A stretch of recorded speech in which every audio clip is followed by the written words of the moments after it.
Hey everybody, this is Kara and Christina Murphy. welcome back. We are doing a couple different role plays of some of these awesome vignettes in the book, The Empowerment Model of Clinical Supervision. So we're going to switch on and off with the supervisor role and the supervisee role, and we just want you to start to apply the roles from the empowerment model.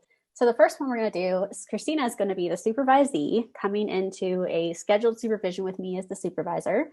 And she's going to bring something to my attention. And I just want you to watch how I react and start to think about what role I might be embodying.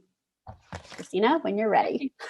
Okay. So every time I go to this family's house, it's during their snack time and or dinner time. It just kind of depends. And this is the only time they have available.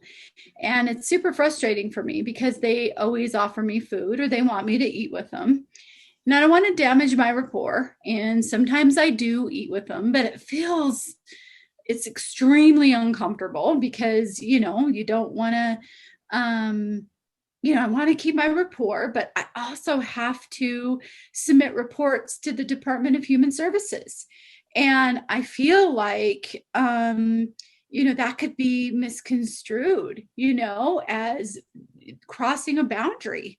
And it's really starting to get uncomfortable for me. And I don't know what to do with this.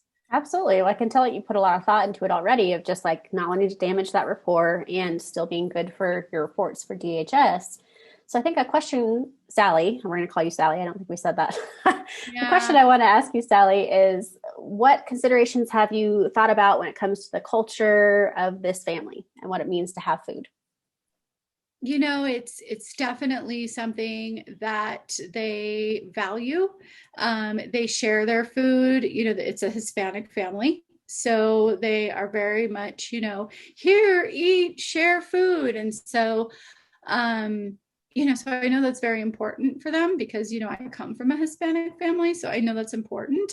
And so that's why I've tried to schedule outside of their mealtime, because I don't want to offend them because it is very offensive, if you don't eat. Mm-hmm. Um, and so, I'll say to them, I'll say, no, no, no, no, you guys go ahead. I have stuff I have to do anyways. And, I try to, but they're like, no, no, no, go ahead. And it's just, oh my goodness, it's really putting Yeah. me in this awkward situation. Well, I can So, see it stressing you out for sure. And I think yeah. that, it sounds like you've already put a lot of mental energy into what alternatives can we offer of like changing the Mhm. schedule or, things like that. I wonder, the thing that's coming up for me that I want to share with you, Sally, is it possible to bring your own food? And would that change the dynamic for you of how uncomfortable it feels now versus if you brought your own food? Mm. I think they would probably get offended if I brought my own food because then they probably would end up thinking I didn't like their food. Uh, so that would be more towards the damaging of rapport, which is what you started with today in supervision. They'd be Gotcha. like, oh, she doesn't like our food. She's probably going to put something bad in the report. I've gone rounds with this. I'm thinking I Mhm. might have to just eat the food, which actually isn't that bad. It's great food. It's not like it's going to damage me at all, but Right. So yeah. I think to address the level of discomfort, though, that I hear from you, it sounds like we need to find a way to respect that boundary, eat the food, but still have some sort of expectation around your DHS report, because that's where you said it felt very Right. uncomfortable. So, what Right. would be a possible solution for that when it comes to the DHS side of things? I'm almost wondering if I need to um, call it out in my report that, respecting their culture and ethics, just maybe say that in respecting the ethics of or the culture of this family, I share meals with them, and maybe just call it out, get the elephant out of the room. And then that way, if it's ever brought up, it's not something like, oh, yeah, and then it's already in the report.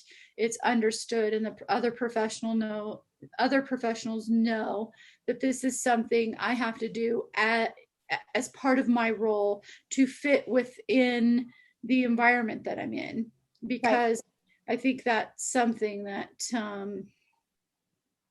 it's creating, I'm already kind of crossing some boundaries as being an in-home therapist anyway. So that might be something I probably just need to do. Okay. Well, I appreciate that you're thinking this through, and it sounds like we're trying to find that middle ground to make it a little bit more Mm. comfortable for you.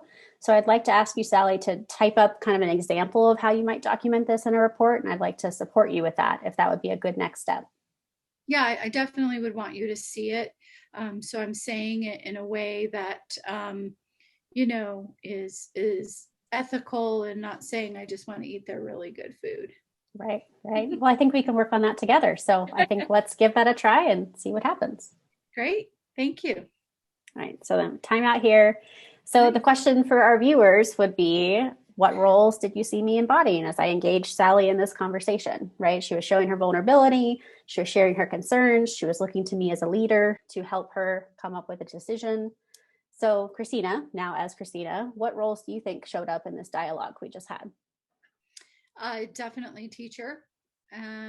You definitely there's going to be some researcher in there that I am going to have to go into as the supervisee, because I was thinking just while we were talking that I'm going to have to go and kind of research how I'm going to write up that portion of my of my report, Right. and how I'm going to say that, because you of course are going to write that for me.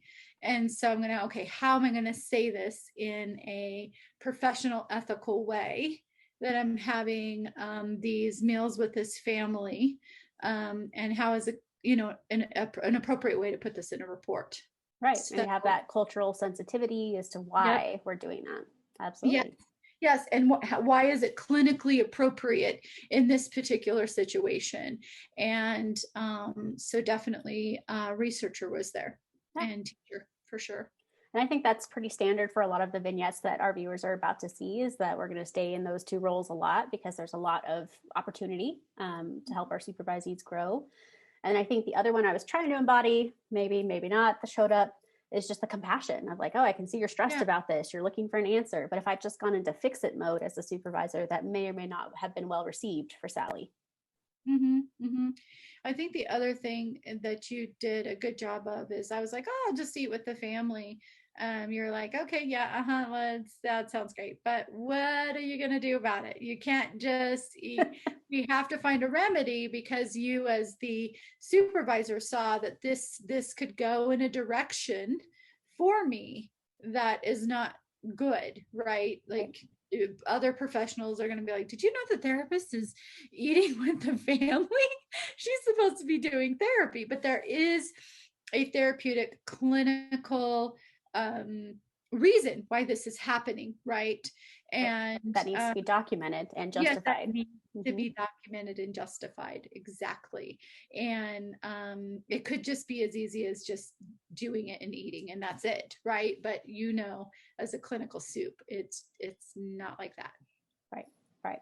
So, viewers, hopefully this helped you kind of start to dive into it a little bit deeper when it comes to critical thinking of your role and how to respond to a supervisee who comes in with something like this, because this is absolutely a possibility if you're doing home based work or even have a client who brings you food into your office, things like that, where this might need to be navigated. So, stay tuned for more videos. We're going to do a couple more role plays. We'll see you in the next one. Great.